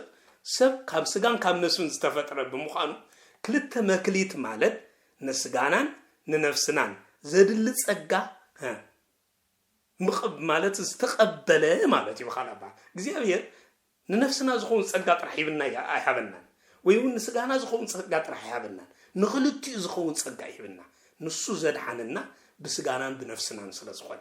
ነዚ እኮ ክርስቶስ ካብ ድንግል ማርያም ካብ ስጋ ካብ ነፍሳ ነፍስ ወሲዱ ዝተባለ ምክንያቱ ድሕነት ዘድልዮ ዝነበረ ፈውስ ዘድልዮ ዝነበረ ክልቲ እዩ ነይሩ ብቅድሙ አዳም ክብድል እንከሎ ዝበደለ ብስጉን ብነፍሱን ነይሩ ስለዚህ ስጋን ነፍስን በዲሉ ስለዝነበረ ክልቲ ኻኒ ካብደው ክፍወስ ስለዝነበሮ ክርስቶስ ንስጋን ነፍሱን ክፍወስ ይልኻ ስለዝመፀ በዚ ምኽንያት እዚ ንክልቲ ንክፍወስ ስጋና ነፍስና ይወሲዱ ንክልቲ ወሲዱ ስለዚህ ሕጅውን እዚ ክልተ መክሊት እዚ نزا سقع مساعة كريستوس اتنبر عالم سقع جزية فرد تصنع عالم بس قام بنفسها لكريستوس إنها تجزأت ما أنت تنبر استوهبا مكليتاي ويك استوهبا حدراي إذا حدرا زتر حدراي كونن سدرانا زهونا حدراي كونن نجستات زهونا حدراي كونن سبصقا زهونا حدراي كونن እግዚአብሔር زهبنا حدراي ስለዚህ حدرانا زقا بأقواب مفصام يدلينا مالتي ስለዚህ نتن كلت تيم أربعة قبلهم كلهم بقى بسقون بنفسه نسقو فقاد سقو نفقاد نفسه أجزئه نخلت كلتيو نفت أريو نخجلجل أحليفو زهابي زوفي نمبال زجلس مسارتاوي نتويو مالتيو اتقال دما بزع كلتا كيدانات يزجلس كلتا مكليت نكلتا كيدانات يجلس سلازي نكلتا كيدانات يجلس مالت كابولين حديثن ويما بولي كيدانن حديث كيدانن أتصبقك بزع نزياتهم مفلاتن ممرمارن مفتاشن مستراتهم مردان بخلتيهم مسكرنتون منبار مالتي بناي كلتيهم مسكرنت هيوتنا زتجلصه زنبر هيوت كم زهلونا مغبار مالتي بخلا باهلا مالتي نزخا زرد مانات حق اوريتن حق وانجيلن كلتا مكليت ناي بولين حديث كيدانن مساري زين كلتي مالك بولي كيدان حديث كيدان ويقا حق اوريتن حق حديثن زياتهم كلتيهم نايتن كلتا مكليت مسالين حد كريستيان بخلتيهم كيدانات مسكر ويدما بكلتيهم كيدانات كمسكر كم زغبو دما زردي بكلتيهم كيدانات مسكرنت زنبر كونالو بناي كلتيهم كيدانات مسكرنت كا نعالم زامنن نهايمانوتو زمسكرن دما كونالو سلازي نايزم مسالين دما كلتا مكليت تباهيلو تصويو سلازي بتقولوا قصر خلته وي دما كلتا مكليت استباهله فلطاتن تغبارن ማለት ፍልጠትን ተግባርን ተባሂሉ ኸአ ይግለጽ ማለት እዚ ማለት እንታይን ምባል ይተልጋላ ትርጉምት ክልተ መክሊት ተቀበለ ሰብ ማለት እዚ ክልተ መክሊት ተቀበለ ሰብ አባራ አያ ሊቃውንት ክትርጎም እንከሎ አዝዩ አገዳስ ዝኾነ ናይ መንፈሳዊ ህይወት ሚዛን ዘርኢ ከም ዝኾነ ብንጹር ይገልጹ ናይ መንፈሳዊ ህይወት ሚዛን ዘርኢ እዚ ክልተ መክሊት ሲኡ ክብሉ ይገልጹ ማለትም ፍቅረ ፍልጠትን ስነ ምግባርን ዝተሰማማዓሉ سب نمبالي بخال عبالا سلازي قصر خلته نفلتاتن نجبرن ويدما نكلس حسابن نجبرن زملكت بتقولوا لكم دي خلنا نخلتي زي نكلس حساب نفلتاتيو نجبر خا بهوت منبار نزو كلتيو كلتا نجرات زي زملكت كون كله زي كلتا قصر زبل سلازي حدا كريستيان فلتات طرح مالتس فلتات طراي حليو تغبارن تزيبلو ويدما تغبار حليو تكبار هاليو فلتات ويون هايمانوت انتزيبلو إذا سب زغودو لي معناتي بخلتي ملو كونالو كلتا مكليت زلو سبغب فلتاتو بغبري نايز غلص كريستيان مثال فلتاتو بغبر نايز غلص كريستيان مثالينتو انتا يتيلكمني إذا كلتا مكليت نزي كهاريا قدس يايكم ملو تختقسن كله امنات بزي غبري موتي ايلوا ريخ كلتي تسماميو خيد كلالو فلتاتن جبرن هايمانوتن جبرن كلتيو كسمامع سلازغبا بزم مخنيات زي اذن كلتا مكليت زياتن نايزن كلتا نغرات زياتن ملكعين مالتي كومون مالت زي كلتا قصر زبل فقر እግዚአብሔር فقر بيصن مالت እግዚአብሔር فقرن ناي بصاي فقرن كلتياتهم ناي كلتياتهم ምሳሌ እዛ ቀዲምና ስለዝገለጽናዮ ኣብዚ ሰፊሕ ዝርዝር አይነብኒና بتقولوا لكن كلتا قصري بتوسخون ناي ما أكلاي صقان تحتنا مثالي ناي كلتو نايز نغرات صقا مثالي كلتو قصر زريو እግዚአብሔር نفسه كفسب كم تنكاريو كم صنعاتو مالتي كم صنعاتو زهبو زتمጣጠነ ጸጋ ይገልጽ كم صنعاتنا እግዚአብሔር زتمጣጠነ ጸጋ ዝበና በመጠን ጽንዓትና እዩ ጸጉ ዝህበና ንምንታይ እንተዳ ተባሂሉ ምክንያቱ ካውን ለዓልተይብና ይክንጾሮኒና ስለዚህ በዚህ ምክንያት እግዚአብሔር በከምዚ ይዝ ስለዚህ በምክንያት አድልዎ ዘይመላ ተናይ መጀመሪ አድልዎ ዘይመላው አብዛ አብነት በዚ ማለት ከገልጾ ዝደልዩ ሊቃውንት ቤተክርስቲያን ታይቴልኩምኒ ክልተ እተቀበለ ሰብ ስለምንታይ ከምቲ ሓሙሽተ ዘይተዋህበኒ ኢሉ ምእንቲ ከየጉሮምር ወይ ድማ ኢሉ ምእንቲ እዚ ሰብ እዚ ኣብ ልዕሊኡ ኮምፕሌን ምእንቲ ከየቅርብ ናይ ገዛእ ርእሱ ዓሚቕ ማለት ናይ ገዛእ ርእሱ ዓቅመ ኣለልዩ በታ እተዋህበቶ ክልተ መክሊት ይረዩ بحوس سريلا من يتبع كلتا رأي أيقرم رمن نتبع الحمشته كم استوهبون من تاين عايز يتوهبنا يبلن بمتن عقمو بمتن نصح فقادو كم استوهبو يفلتي سلازي نسو بمتن تستوهبو سريلا بمتن تستوهبو سريلا خاني نسو بمتن سلستوهبو سلسرحو እግዚአብሔር አድልዎ ዘይብሉ ውህበት ከም ዝሃበ ይፈልጥ ንይርዩ አይና ይትባል ክልተ ስለዚህ ውህበት እግዚአብሔር አድልዎ ዘሎ ይኮነን እንታይ ዳ በመጠን ዓቅምና ንሓደ ዝሃቦ ብዙ ንሓደ ዝሃቦ ውሕድ እኳ መሲሉ በዓይንና እንተ ተራእየና በመጠን ዓቅምና እምበር እግዚአብሔር በመጠን አድልዎ ዝባ አምላኽ አይኮነን ወላዲ አብደቁ አድልዎ ክህልዎ ይኽእል እዩ ነቲ ሓደ አብሊፁ ክፍቅር ይኽእል እዩ ነቲ ሓደ አውሒዱ ክፍቅር ይኽእል እዩ ነቲ ሓደ ብዙሕ ክገብረሉ ይኽእል እዩ ነቲ ሓደ ውሕድ ክገብረሉ ይኽእል እዩ ነቲ ሓደ ብዙሕ ከውርሶ ይኽእል እዩ ነቲ ሓደ ውሕድ ከውርሶ ይኽእል እዩ ነቲ ሓደ አውሪሱ ነቲ ሓደ ከውርሶ ክብል ይኽእል እዩ እግዚአብሔር ግን ከምኡ አይኮነን ሪኹም ናይ ወላዲ ፍቅሪ አብደቁ ዝምዘን ብመጠን ፍቅሮም ክኸውን ይኽእል እዩ ብመጠን ተአዛዝነቶም ክኸውን ይኽእል እግዚአብሔር ግን ከምኡ ይኮነን ንኹልና ብማዕረሪኡ معر واجا زهبنا ككم عقمنا صورنا ويدما مكليت زي شكمنا أملاخ سلز بزم خنيات زبع الكل التمكليت كم تناي تحمش تزيت وهذا الكيبلة ملو بملو نستوها وخربع زدخنة زعرة سيروخا كن تستوها وزفرة كينو زترخبه إيو أبزن ردو أنتاي زيابير بزياد لو كم زهب نايزم السكر خات فعل كل التمكليت كم زخانة نصرن كن بديك على نوصيتو انت ايتلكمني نايزن تا اسكتو وصيتو نغرنا تيلنا وصيتو ردو نغر وصيتو اتكل تزرب حسابن اتحمش تزرب حسابن زرخبو عصبي ويدما شلمات معري سلازي تقداس خات الشلمات ينبر اتاقداسي بدح قدمي يزلو يكونه سلازي تشلمات جن ويدما عصبهم جن حادئم تخفيلهم زدما እግዚአብሔር ዝዕቅን ማለት እግዚአብሔር ዝዕቅን በብዝሒ ወይ ማለት በብዝሒ ቁጥር ዘይኮነሲ ነቲ እተዋህቦ መጠን በዘርእዮ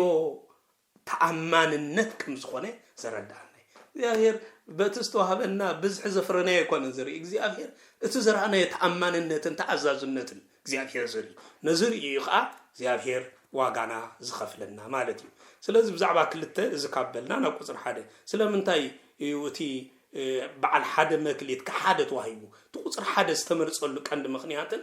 نمنتا ايخت كلت حدا خوينو نزبل كا بزرزر اندار انا يوم كم فقاد እግዚአብሔር كن كيدينا قصر حدا ناي مسرتن حدنتن ملكت يزخا قصر حدا نبل كلنا ناي مسرت ناي حدنت ملكت يو اذن مجمريا زنغركم بمسرتو እንዳ አውሽጥ ዝጥቀሳስለ ዝኾና በጉቡ ክንርዳነን ክንሕዘነን ይግባአና እዩ ስለዚህ እዚ ካበልና ናይ መጀመሪያ ሓንቲ ሃይማኖት ያ ሓንቲ ሃይማኖት ሓደ መክሊት ማለት ንኩሉ ወድ ሰብ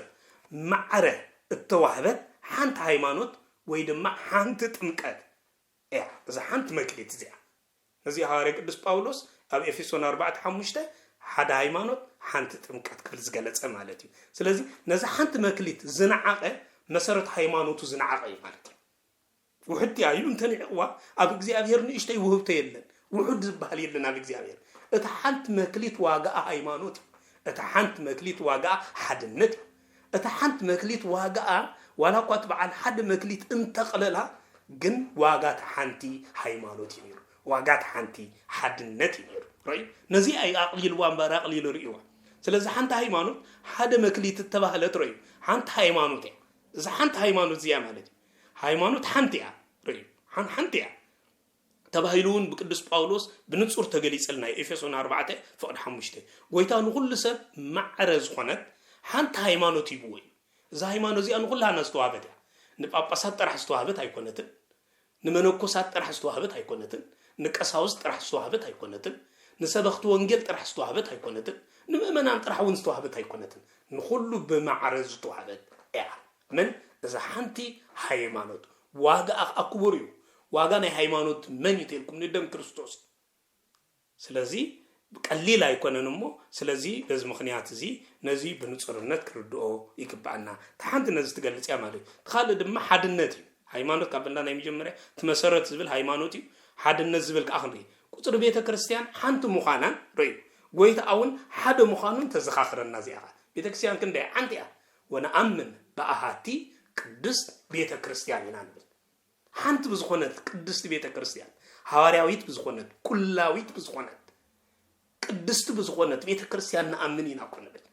ስለዚህ እዛ ሓንቲ ድኻ ነዝተረዳና ቤተክርስቲያን ሓንቲ ምዃና ርእሳ ዝኾነ ክርስቶስ ሓደ ዝኾነላ ኣብ ናይ ክርስቶስ ኣካል ኮይና ዝተረኽበት ቤተክርስቲያን ሓንቲ እያ ክልት ቤተክርስቲያን መንታልነት ይብላ ቤተክርስቲያን ሓንቲ እያ ከምቲ ርእሳ ክርስቶስ ሓደ ዝኾነ ቤተክርስቲያን ከዓ ሓንቲ እያ ንክርስቶስ ርእሳ ጌራ እትነብር بكريستوس تعزيزا تنبر بيت كريستيان حنتيا سلازي نحنت بيت كريستيان نحنت هايمانوتن مسارة حدنتن اتجلس اتحنتي مكليتيا مالتي سلازي نزي نمردو أقداسي مخنيات المكليتات زياتن نقول لهنا كم زملكتنا نقول بفولي نحدا أكلت رح زملكت عينات مكليت كم زي كنا نمرد أي نايلومي كانت تمرت علامنا مسيوتنا مسانا بخمين زامدا زن مكليت زين جبرير تبعيلو سيام يقوى هون كله نعنا زلو ملأخت انتاي نعنا زلو ملأخت انتاي كم يكون نائنا عبزا سنبت زيا عبزا أبيس أمزي زي أثير كن ركبوا له زدلنا زولو مسارتها النتبين مرد انت كعجزنا عقداسي سلازوانا مالتي سلازي كسر حدا بتقول له بخال ونكر يخلينا تحنت بالكونجي حق تفطر ويدما تسجد احنا تتجلس استوعبوا حق تفطرون تسجد احنا تتجلس تناي مجمري حق تفطرين حق تفطرو كمي نزبل تناي مجمريا كنرينا مالتي حق تفطرو حدا مكليت مالت እግዚአብሔር ንሁሉ ወድ ሰብ ዝሃቦ ሕልና ወይድማ حق ተፈጥሮ ተባሂሉ ይጽዋ ሕገ ልቦና ማለት ይበኻል አባላ እዚ ማለት በመሰረቱ ሆኖ ይخلና እዚ ሰብ እዚ ማለት ዝተቀበሎ ጸጋ ሓደ ይኹን ሓሙሽተ በታ ዘላቶ ሓንቲ ጸጋ ሕልኑ ተጠቂሙና በእግዚአብሔር ቀርባሎ ወይድማ ቀርብ ነይሩ አይ ናይ ዝባል ሓደ መክሊት ምክንያቱ እቲ ሓንቲ መክሊት ሕልና ማለት ካ ሰሌዳ እግዚአብሔር ማለት ሰሌዳ እግዚአብሔር ማለት ካ እግዚአብሔርን ንፈልጠሉ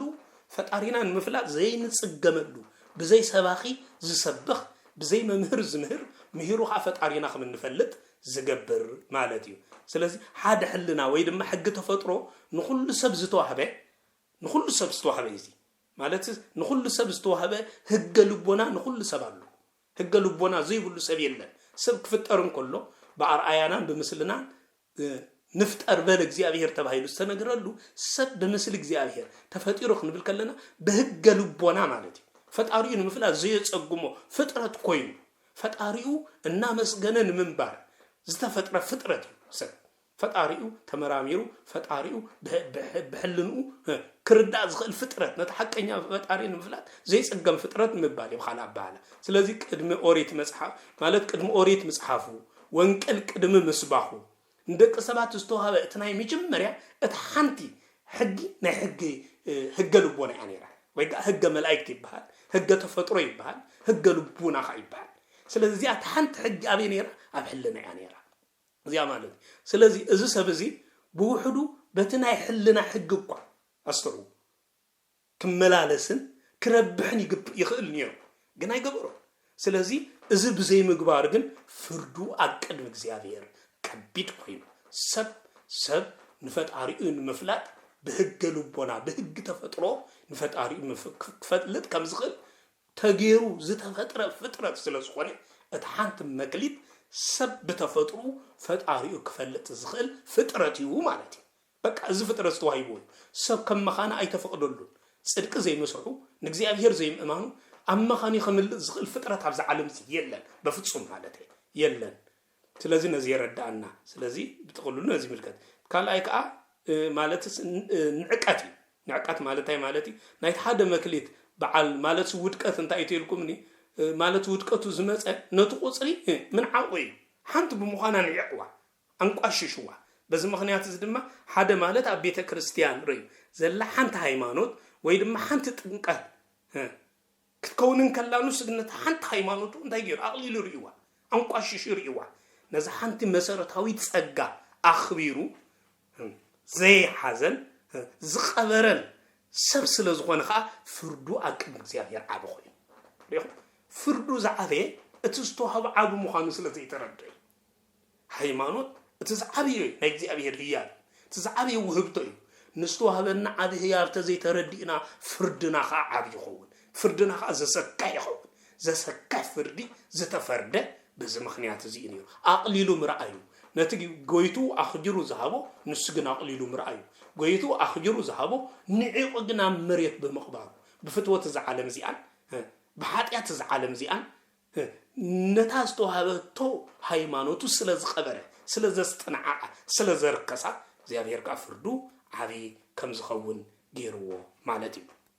سلزي قطر حدا بتوسخون ناي ملوكوتاوي حدرع عليت زرعي ناي ملوكوتاوي حدرع عليت زرعي إذا قطر حدا زي لكاونت بزعبا قطر حدا زهبو ترجم كنا خلنا عزيز زقرب عزيز سفي من البات أنا بقول في ملحسين بتزلن دروت عقمين زرزر كجلسو ناي مجلس عقمين عزيزهم كون غالي منفس قدوس نقدسان ابوتاتنا ززاربوم ግን አዚዝ ረቀቀ ዘዓምቆን ምስጢር ማለት ስለዚህ ሊቃውንት ቤተ ክርስቲያን ብዛዕባ ቁጽር ሓደ ዝህቦ ትርጉም አዚው ዝገርምን ዝደንቅን በጣም ስለዚህ ሓደ ማለት ንእሽቶ ማለት አይኮነን ይብሉ ንእሽተይ ማለት አይኮነን ንሱ አንይስ ወይ ግን ንእሽተይ ማለት አይኮነን በሊቃውንት ትርጉም ዝኽትርጉም ከሉ ሓደ መክሊት ባዕሉ ረይ አዚው ብዙሕ ገንዘብ ይነሩ أزجي بزحو جنزبي قليل كي مثلنا حدا زبال قصري ناي حدا سرحتنيا أستوعلو ناي حدا سرحتنيا ناي إسرع عامات دوموز زأكل ينيرو تقبلوا زنبر حدا مكليت كلتا مكليت حمشتا مكليت سوا ناي تبع حدا مكليت ناي إسرع عامات ناي حدا سرحتنيا دوموز نيرو أتكلتا مكليت ناي 4 عامات ناي حدا سرحتنيا دوموز نيرو أتحمشتا مكليت كأبو مت أنجمتو مالتي ناي كندي عمت ناي 100 عمت دارك خوني مالتي سلازي بو مخليت زتوهابو سبينيو بتقولوا له مالتي سلازي እግዚአብሔር نمانم نشتو ነገር አይሐበም نمانم نسو عاتم كبون كل نشتي ነገር አይሐቡም እቲ ሽግር ዝተፈጥረ እቲ ዝተوهابو ገዲፉ እቲ ዘይተوهابو ምጥማት ይምበር እቲ ዝተوهابو نشتي ነገር ስለዝነበረ ይኮናል እግዚአብሔር ኩሉ ዘመኑ ንደቅ ሰባት نشتي ነገር ይብ ይፈልጥኝ بقالاتنا بصحفنا باندبتنا كنغلصو زين خيل وهبت እግዚአብሔር زبنا نعلم زدحنا اكو قلمن برعن كغلصو زي كلو هي እግዚአብሔር نعلم يبو ስለዚህ نزي اسغل ስለዚህ بخميو بزعبا ز حدا مكليت يا رزنوتو بزغبا ام انت خنردا لمون كم بعل حدا مكليت نستوهبم اقليلهم بمرأي እግዚአብሔር زحزنو كاب هايمانوت زخبللو كم منغست صد كم مجد صدق زرحقو حاتيات زفكرو فتوات عالم زمارختهم عطيلا زترفتهم كم سلمو خينا زوحاتهم نمنغست املاخ زرسعو بزحات نرئيلا زلنا عالم سلازخونت بز مخنيات سي اتي استوهبنا بزغبا مفلات اغداسو سلازخونه سلازي كلها نسب حدا مخليتنا موني سلازي تحنت مخليتنا رزنتا كسع كندي انزبل بنصور نمرداك حجزنا استوسون نتا حدا مخليت كغلص عفتني بقدمت ناي مصحف قدوس ناي نجار ملكوت مهران نحنت مكليت بخمي عقبا كم زغلصوا بزرزر حسابان دار انا ياخن كيدينا ازي قمر وي دما زي سليت زي كتريو خلو حدا مكليت زبحال مالت حدا مكليت زبحال وهبت زلو كبرن كبدتن بغبو بفلاي مرأيو بغبو مرأي اغداسي مانيات ناي مصحف قدوس مهران بزعبا زخغلصون كلو እግዚአብሔር ንወድ ሰብ ዝሃቦ ጸጋ ክሳብ ክንደይ ዓቢ ምዃኑ ንምርኣይ ዝሕግዝውን ስለዝኾነ زحجز مسارته ونطلون سلازقانه نزي بسون بجبو مرأيو مردون أقداسيو مالتي سلازي نتقال بزرزر مرأي أقداسيو تنامي جمريا نايزي حدا مكليت سليت أقدمنا 5 أنايو ويد ما كمر حساب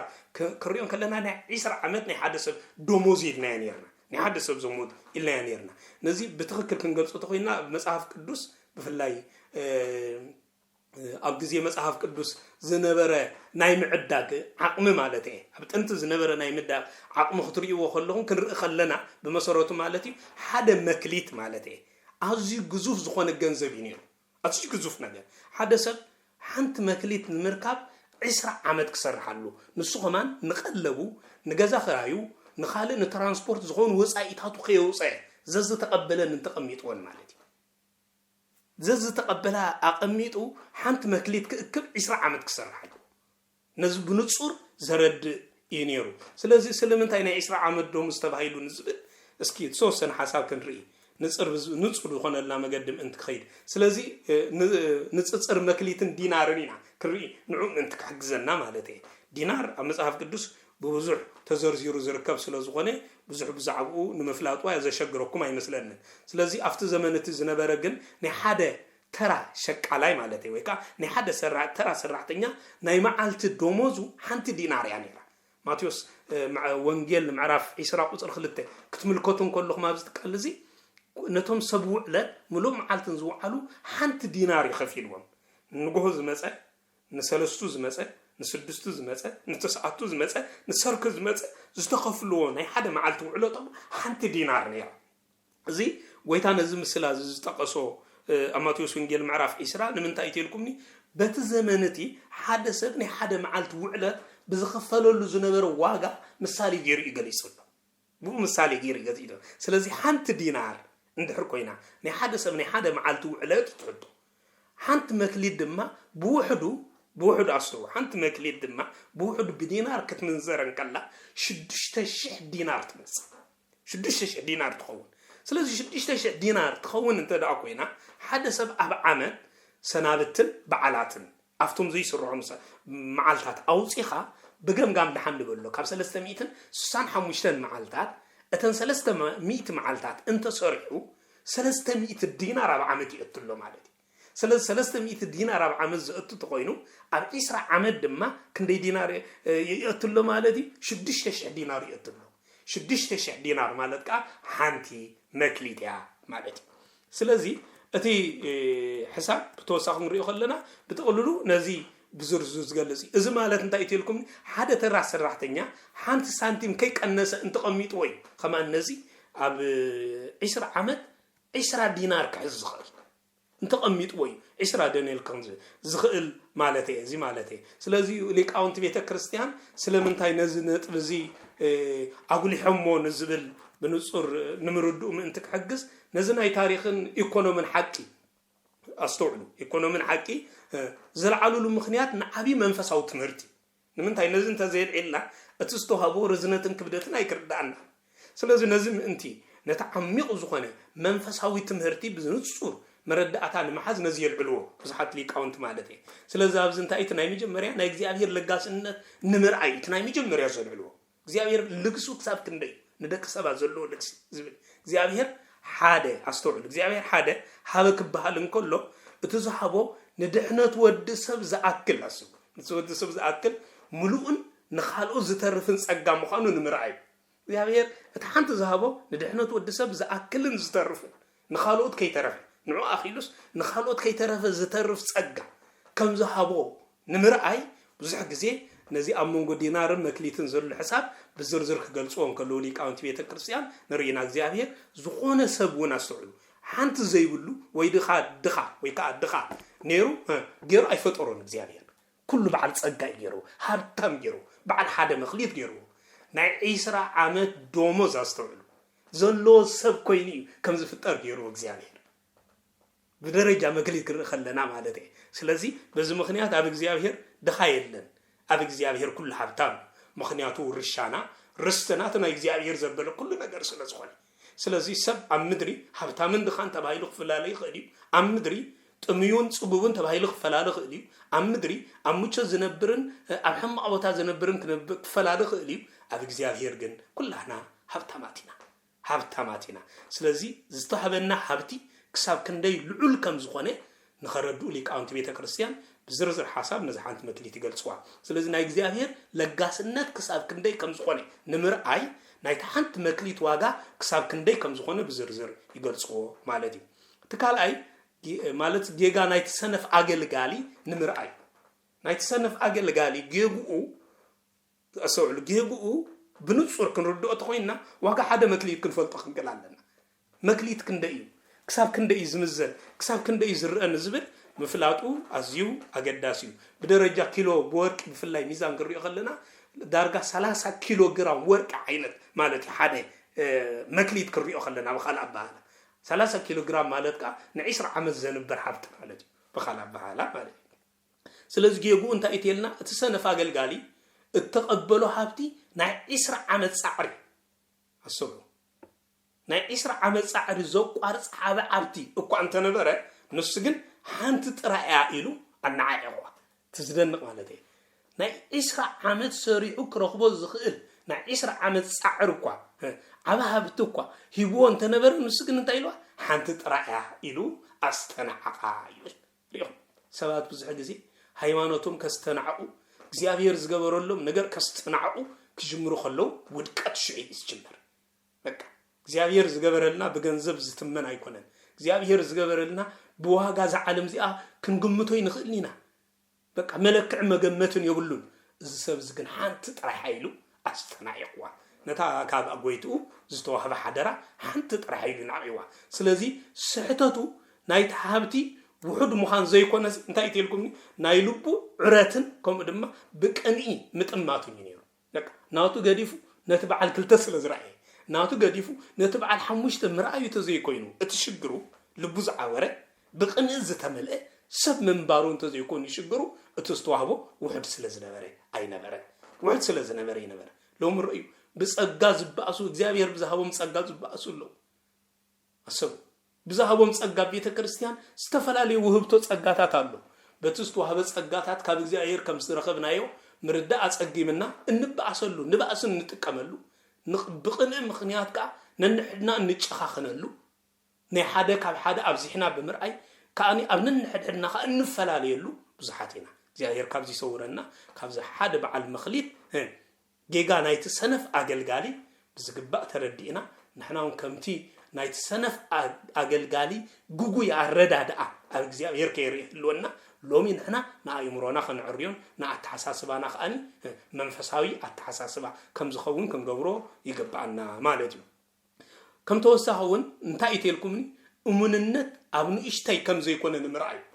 ተኣማንነት ኣብ ንእሽተይ ኣይኮነን ዘሎ ስለዚ ኣብ ንእሽተይ ከም ዘይኮነ ተኣማንነት ንምርኣይ ነዚ ቃል እዚ ከዓ ብንጹር ሊቃውንት ቤተክርስቲያን ብዛዕባ እቲ ዲናር ብንጹር ይገልጹ ማለት እዩ እቲ ጎይታ ብውሑድ ተኣሚንካ ኢኻ ዝበሎ እቲ ጸጋ ንእሽተይ ስለ ዝነበረ ዘይኮነ ሳስተውዕሉ ንእሽተይ ስለ ዝነበረ ይኮነን ከምኡ ኢሉ ካብ ምስፍሕ ርሕዙሉ ምስፍሕፋሕ መንግስተ ሰማያትን ካብ ናይ ዘለዓለም ህይወት ካብ ናይ ዘለዓለም ህይወት ክብርን ምዝነጻጸር ናይ 30 ዓመት ደሞዝ እኳ ኣዝዩ ውሑድ ከም ዝነበረ ክጠቕሰልን ስለ ዝደልየ ሪኹም ኣለኹ ናይ 30 ናይ 20 ዓመት ደሞዝ እኳ ኣስተውዕሉ ምስ ልዕልናን ስፍሓትን መንግስተ ሰማያት ምስቲ እንረኽቦ ናይ ዘለዓለማዊ ህይወት ክብሪ ክነጻጸር እንከሎ ናይ 20 ዓመት ደሞዝ ኣዝዩ ውሑድ ሃሪ ቅዱስ ጳውሎስ ነዚ ምስታብ ሰማይ ዝተዳለወልና ኣብዚ ምድሪ ዘሎ እንቅበሎ መከራ ክንዲዚኣ ተኣክል እኳ ክንዲ ንጣብ እኳ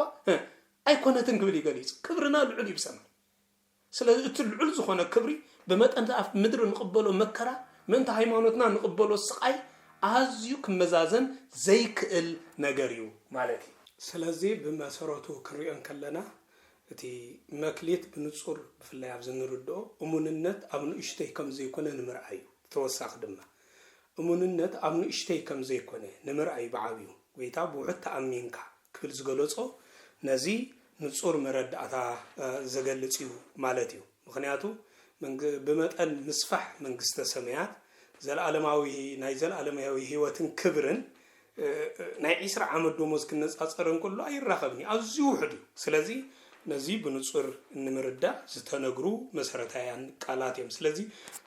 ብጽማቕ ሓሳቡ ክንሪኦን ከለና ሓደ መክሊት ናይ 20 ዓመት ደሞዝ ዝኣክል ዋጋ ዘለዎ ግዙፍ ሃብቲ እዩ ነይሩ ዝቀሊል ኣይኮነን እዚ ድማ እግዚአብሔር ነፍስ ወከፍና ዝሃበና ህይወት ጥዕና ሃይማኖትን ጸጋን ኣዝዩ ክቡርን ዓብ ዋጋ ዘለዎን ምዃኑን ኸርእየና ስለ ዝደልየ እዩ በቃ እግዚአብሔር እዞም ዝሃበና ነገራት እዚኣቶም ኩሎም ኣዝዮም ዓበይቲ ክቡራት ከም ዝኾኑ ብመጠን ክልክዑ ከለዋ ክንዲዚ ተባሂሎም ክንገረሎም ዘይክእሉ ከም ዝኾኑ ንኸረዳእና ስለ ዝደልየ ዝገለጾ መሰረታዊ ነገር እዩ ተወሳኺ ድማ ናይ ውድቀት ምኽንያት ናልባት ካብ ዝወፂና ናብቲ ካልእ እንተሰጊርና ስለዚ ብጥቕልሉ ዝግን ክንሪኦን ከለና መክሊት ክበሃል እንከሎ ዋግኡ ቀሊል ከም ዘይኮነ ብዝግባእ ንጹር መረዳእታ ምእንቲ ክህልወና ተባሂሉ እዩ እዚ ከዓ እግዚአብሔር ነፍሲ ወከፍ ዝሃበና ጸጋታቱ ብገንዘብ ክልክዑ ዘይክእሉ ኣዝዮም ክቡራት ኣዝዮም ልዑላት ከም ዝኾኑ በዚ ክርዳእ ይከኣለና እዩ ንምባል እዩ ስለዚ ከም ተወሳኺ ናይ ውድቀት ምኽንያት ዝብሉ ኣብ ሓደ መክሊት ክንሪኦ ኢና ሓደ ማለት እተቐበለ ሰብ ዘየፍረየሉ ትቐንዲ እንታይ ኢልኩምኒ እቲ ቁጽሪ ሓደ ስለዝኾነ ይኮነን ሓደ ቁጽሪ ስለዝኾነ ይኮነን ከፍር ዘይከኣለ نتاناتو حنت مكليت مستناي كالوت حموشته كودادرو زفتني نعو نتزيتو هذا كان نجر كتودادر الكان تدافتين كاتودقز جمر شعي نسجن نتزلو زي كونه كرب حاسيبو نتي زيتو وهب مستم كالوز توهب من رؤس كودادر فتين سلازي نحنا እግዚአብሔር ብስተዋሃብና መለክዒና ንቀውም ናይ ስብከት ጸጋ ዝተዋሃቦ ብስብከት ናይ ምዝማር ጸጋ ዝተዋሃቦ ብምዝማር ናይ ምቅዳስ ጸጋ ዝተዋሃቦ ብምቅዳስ ስለዚ ናይ ምኹስታር ጽሬት ንቤተ ክርስቲያን ናይ ምጽራይ ጸጋ ዝተዋሃቦ ብምጽራይ ሰበብ ዝተዋሃቦ መክሊት ዝጸንዕ በብዝተዋሃቦ ህያብ ይጸንዕ ስለዚ ናቱ ትዝዓበ ይሽግር ግን ነቲ ዝተዋሃቦ ገዲፉ ነቲ ዘይተዋሃቦ ክጥምት መኻሉ ይነሩ ስለዚ ناتي مو انتي سلازي بز مخنيازي ناتي مو انتي كتربح بزبل نعقت نتاناتو قبرا مخنيات كوي ناتي انتي ربحلوا ناتي كون اشتيا مستمناي كل تخدر اخلا مستحموش تخدر اخلا يلو بنعقت سلازراين كبيروا سلازي ناي مقبري كند مخنيات انت استوهبا استنعيقو بمراي نيرو نتحنت مكليت نابنت تحتنا ويدما صلوت مالت نتحنت مكليت راح يزو انت السرح الله نيرو كم تبعل حمشته مع الخبر مرخذ نيرو بخمي تيلكمني اتبعل كلته كم تبعل حمشته يخبر اتبعل حدقه كم بعل تحمشته كلته مخبر نيرو انت السرح الله نيرو انت زدخ من الله نيرو كسرح الله بزي مخالو قد نسو نمخليط قبرا اب እግዚአብሔር ድማ ፍርዲ ከቢድ ፍርዲ ተዋህቦ ማለት እዩ ስለዚህ በተወሳخ ምናልባት ከም ዝኸራአና ብጥቅልሉ ሕጅ ድማ እቶም ቁጽርታት بحبار كرأيون كله كم يمزو مسلو زبلو بتقولوا لهم يعني بزوم قصرتها سلمنتاي تمرصو ونزبل حتى مسارتها ونجر استوصون حسابات نعونكم اللي سلنا زخلون دار أنا خن كيدينا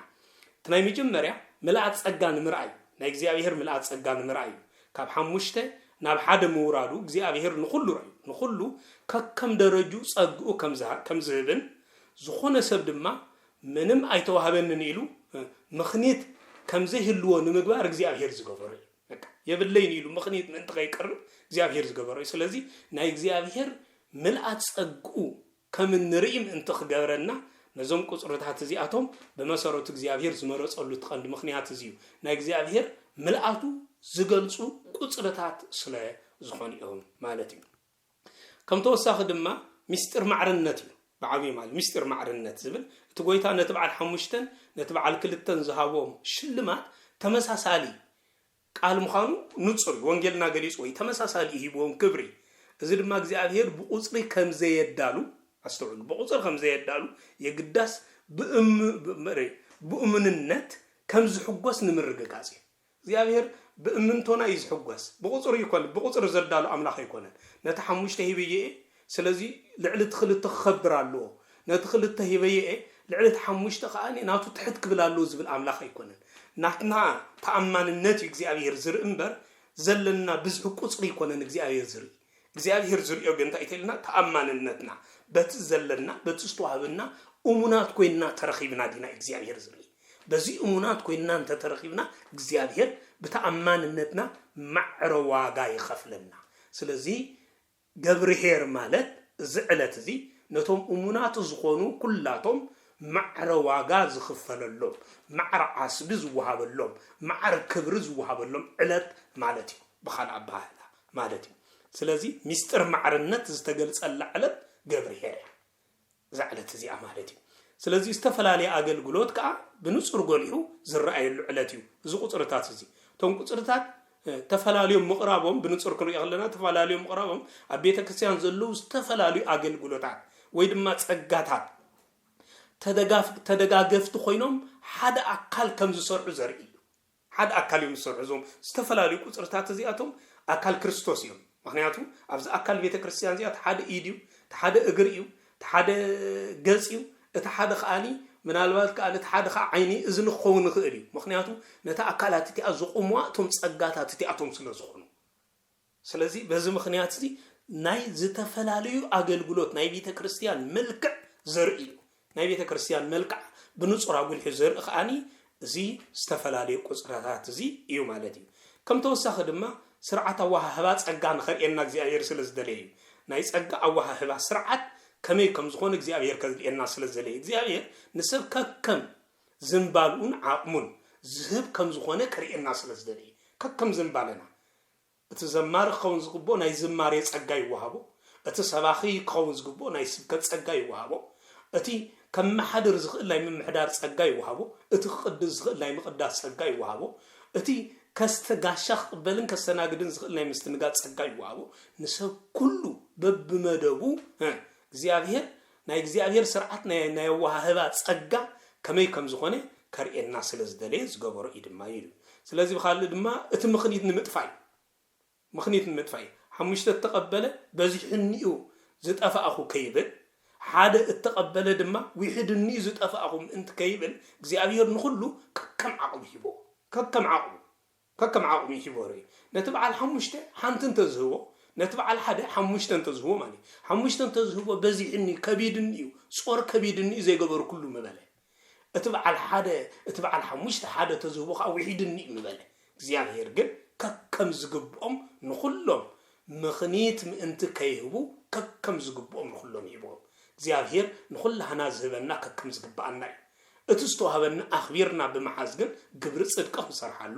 በመንፈሳዊ ኃይሊ ክንበርታዓሉ ምስ እግዚአብሔር ክንዛመደሉን ክንራኸበሉን መስምና ኣብ መዝገብ መጽሓፍ ሕይወት ከም ዝጽሓፍ ክንገብረሉ ርስትና ርስቲ መንግስተ ሰማያት ኣምላኽና ድማ እግዚአብሔር ክንገብረሉ ግን ይገባአና ማለት እዩ ከም ተወሳኺ ድማ ማዕርነት ፍርዲ ማለትስ ናይ ፍርዲ ማዕርነት ዘርኢ በቲ ሓሙሽተ ዘርብ ማለትስ በቲ ሓሙሽተ ዘርብሐን በቲ ክልተ ዘርብሐን ማዕረ ሽልማት ምርካቦም ይረዩ እግዚአብሔር ቁጽር ዘይኮነስ ልብን ትግሃትን ከም ዝመዝን ከርእየና ስለዝደለየ ስለዚ እግዚአብሔር ፍርዱ ማዕር እዩ ነቲ በዓል ሓሙሽተን ነቲ በዓል ክልተን ዝሸለሞም ሽልማት ሓደ ዓይነት ሽልማት እዩ ኣገልግሎት ይፈላለየ እምበር ዕላምኦም ንሓንቲ መንግስቲ ስለዝኾነ ሽልማቶም ሓደ እዩ ነይሩ ክብሮም ሓደ እዩ ነይሩ ነቲ ከዓኒ ቀጽዕዎ ማለት ስለዚ ናይ ፍርዲ ማዕርነት ከርእየና ስለዝደለየ በዚ ምኽንያት እዚ ከዓኒ እዞም ቁጽርታት እዚኣቶም ብንጹር ከምታ ቀዲምና ዝረኣየቶም ቁጽርታት ብሓባር ክንሪኦም ከለና ነዞም ሕጂ ዝገለጽናዮም ዝርዝራዊ ሓሳብ ብንጹር ዘረድኡና ኮይኖም ንረኽቦም ማለት እዩ ስለዚ ከም ተወሳኺ ቁጽርታት ስለምንታይ ተፈላለዮም እዩ ናይ ቁጽርታት ምፍልላይ ከዓ ዝተወሰነ ሓሳብ ክንገልጽ ኢና ሊቃውንቲ ክገልጹ ከሎ ብዛዕባ እዚ ቁጽርታት ዝተፈላለዩ ቀንዲ ምኽንያት በዞም ሰለስተ መሰረታዊ ነጥብታት ከም ዝኾኑ ይገልጹ ናይ መጀመርያ ናይ እግዚአብሔር ርህራሄ ወይ ድማ ናይ እግዚአብሔር ምሕረት ምእንቲ ክንሪኦሎም ተባሂሉ እግዚአብሔር ንሓደ ሰብ ካብ ዓቕሙ ንላዕሊ ኣስተውዕል ካብ ዓቕሙ ንላዕሊ ሓሙሽተ መኽሊት እንተዝህቦ እቲ ሰብ በቲ ናይ ሓላፍነት ክብደት ሰብ ክጭፍለቕ ማለት ናይ ሓላፍነት ክብደት ኣዝዩ ክጭነቕ ክጭፍለቕ ይኽእል እዩ ጸቕጢ ክፈጥረሉ ይኽእል እዩ ማለት ብኻልእ ኣባሃላ ስለዚ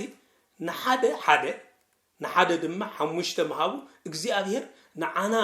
ዝፈልጠሉ ናይ ጥበቡ መግለጺ ይርኢና እግዚአብሔር ይፈልጠና ነፍስ ወከፍና ነፍስ ወከፍና ስለ ዝፈልጠና በመጠን እቲ ክወሃበና ዝግብአና ነገር እዩ ሂብና እግዚአብሔር ሩህሩህ እያ ስለዚ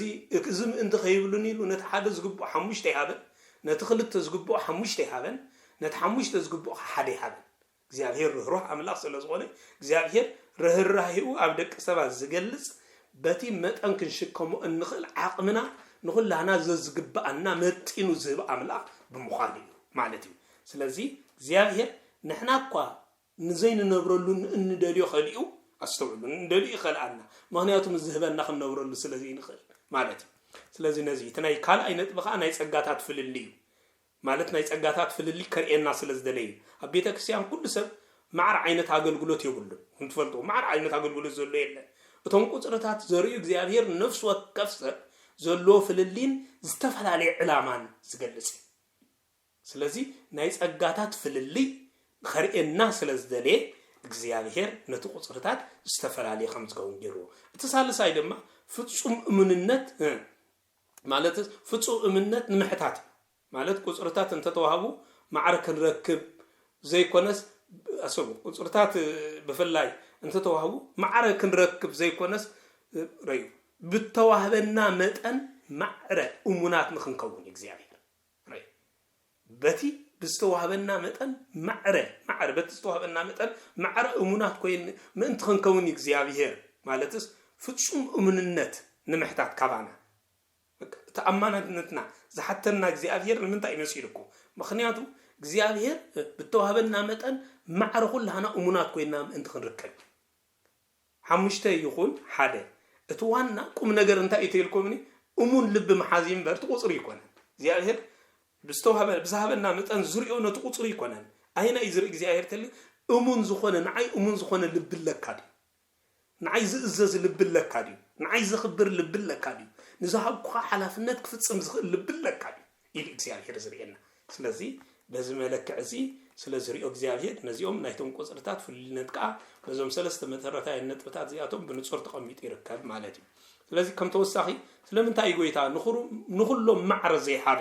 ዝብሉ ምናልባት ትንኪፍናዮም ቋ ትኾና ዝተወሰኑ ነገራቶም ግን ዳቅጣስናዮም ክንከይድ ጽቡቕ እዩ ምናልባት ንጹር ሓሳብ ንጹር እንዳኾነላ ክንከይድ ነዚያቶም ዝምልሱልና ዝተወሰኑ ሓሳብ ክርኢና ትቅድም ናይ መጀመርያ ቅንእን ምጥፋይ ኩሉ معر أنت زوجها بنير أستوعب كل معر أنت زوجها بنير سبات بناي جزار سنة عارينا أربعنا إلون كعبيو مخالونير نقول لها أنا معر أنت زوجها بنير سلز أربعنا إلون متعبينير هجيك نجزاهير أتوبز تفلالي مخانو كل نجار كاب جزاهير كم زمسة كل نجار جزاهير ذهبنا كم زخانة كم نجنزبن كم نرد عن كجبرنا سلز دليل كابدك سبات كن متفا تناي مجمريا እግዚአብሔር እንታይ ገይርወተልና ንኹሉ እግዚአብሔር ንኹሉ ማዕረ ይህብ ማለት እዩ ማዕረ ዘይህብ እግዚአብሔር የቀረታ ማዕረ ዘይህብ እግዚአብሔር በዚ ምክንያት ናካላይ ድማ ጽባቀ ቤተ ክርስቲያን ዝተፈላልዩ ቁጽር ማህብ ኣብ ቤተ ክርስቲያን ናይ አገልግሎት ምክፍፋል ክህሉ ከም ዝኽእል ስለዝገብር ሓደ በብዙ ሓደ ድማ በውሕድ ከገልግል ከሎ አካል ክርስቶስ ማለት ቤተ ክርስቲያን ብዝግባእ ትህነጽ ተሓደ ሃናጺ ተሓደ ኻነ ህንጻ ዝኸውን ንብረት አቀባሊ እናሆነን ኣብ ህንጻ ህነጽ እንከሎ ዝተፈላልየ ጸጋታት ዘለዎም ሰባት ነተ ህንጻ አምህናጽ ከም ዝሳተፉ ሁሉ እታ ናይ ክርስቶስ አካል ዝኾነት ቤተ ክርስቲያን ክትህነጽ እንከላ ኻኒ ንሳ ኻኒ ማለት ንዓዓ ድማ ንምግልጋል ድማ ዝተፈላልየ ጸጋ ስለዘድሊ ስለዚ ጽባቀ ቤተ ክርስቲያን አፍቲ ምፍልላይ ስለዘሎ አፍቲ ውህብቶም ምፍልላይ ስለዘሎ በዚ ምክንያት እዚ እግዚአብሔር እቲ ቁጽሪ ሓደ ዓይነት አይገበሮን ማለት ናይ እምንነት መዐቀኒ ተሳለሳይ ነጥብ ድማ እግዚአብሔር ዝደልዮ ብዝሕ መክሊት ዘይኮነስ እሙን ዝኾነ ልቢ ምክንያቱ እሙን ዝኾነ ልቢ እግዚአብሔር ክርዝሪ እቲ ሓሙሽተ አርብዒ ዝመጸን እቲ ክልተ አርብዒ ዝመጸን ማዕረ ናብ ሓጎስ ጎይታኻ እቶ ዝብል ዓብ ድምጺ መረጋገጽ የምጽንያ ሪኽማላ ምክንያቱ እግዚአብሔር እሙን ዝኾነ ልብ እምበር አፍቲ ቁጽሪ መሰረት ዝገብር ነይሩ እንተ ዝኸውን እቲ በዓል ሓሙሽተ እቲ በዓል ክልተን ዋግኦም ሓደ ክኸውን ይግባእ ኣይነበረ እግዚአብሔር ግን እሙን ዝኾነ ልቢ ተኣዛዚ ዝኾነ ልቢ ስለዝደሊ በዚ ምክንያት እዚ ዋግኦም ሓደ ገይርዎ ናብ ናይ ሓጎስ ጎይቶኦም ከም ዝኣትዉ ድማ ገይርዎም ማለት እዩ ስለዚ ብጥቕልሉ ክንሪኦም ከለና እቶም ቁጽርታት ከም ሓላፍነት ዝተሸከምናዮ ረትሪ كم حلافنا استشكمناه حلافنا مالت زياتهم كمتي بمتن استشكمناه حلافنا الزوري كسرت عتم حمش تتقبله بزح يحتت مالت قاود ما بزح تسميتي قبرلو حادث تقبله دما نتحنت أخبيره كذا እግዚአብሔር بمتن تزهاو يصبيو اتقندغنا استوعلو اتقندغنا نتتوهبنا قصري مسكال كيودادرنا نتبع البيت الزخونة قويتانا بأمنونت انتاي مملاسي مالا بأمنونت مملاسي نتستوهبنا بأمنونت نتستوهبنا قصري بأمنونت مملاسي دا تزعابي يستقامبر بمسارتو نايت قصري بمزحن موحدن ايكونن مالتي سلازي قصرتاتنا እግዚአብሔር وهابينت ويدما لغسي ويدما نافسب ناي مالتس ناي ودسب ناي مقبال عقمن بمسارته دما ازياتهم ناي سب ناي مقبال عقمي زريو ملكعيتاتهم زياتهم بمسرو اتا حبيجيغا استوعلم بعد اتا حبيجيغا نوت قصري من عق وي دما مسكال مودداري تصحيح ስለዚህ ርዕስና ካከም አይነት ነፃ ነው ይባልና ጎይታ ሓሙሽተ ክልተ ወይ ድማ ሓደ ሂብና ክኸውን ይኽእል እቲ ቀንድ ጉዳይ ክንደይ ተዋሂብን ዝብል ዘይኮነስ ነቲ ጎይታ ዝሃበኒ ክሳብ ክንደይ ተኣሚነሉ ዝብል ኢና ክንጭነቀሉ ዝግባና ክንደይ ሂብኒ ይኮነ